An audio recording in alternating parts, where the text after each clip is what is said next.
السلام علیکم ورحمۃ اللہ وبرکاتہ۔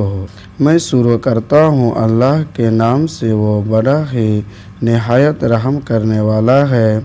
اللہ کے سوا کوئی معبود نہیں اور محمد صلی اللہ علیہ وسلم اللہ کے رسول ہے۔ سبھی تعریفیں اللہ ہی کے لیے ہے۔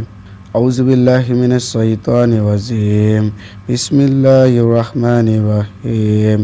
حضرت ابو ہریرہ رضی اللہ عنہ سے روایت ہے کہ رسول اکرم صلی اللہ علیہ وسلم نے فرمایا، جو شخص ایمان کے ساتھ اور ثواب کی نیت سے رمضان کے روزے رکھتا ہے تو اس کے پہلے کے گناہ بخش دیے جاتے ہیں۔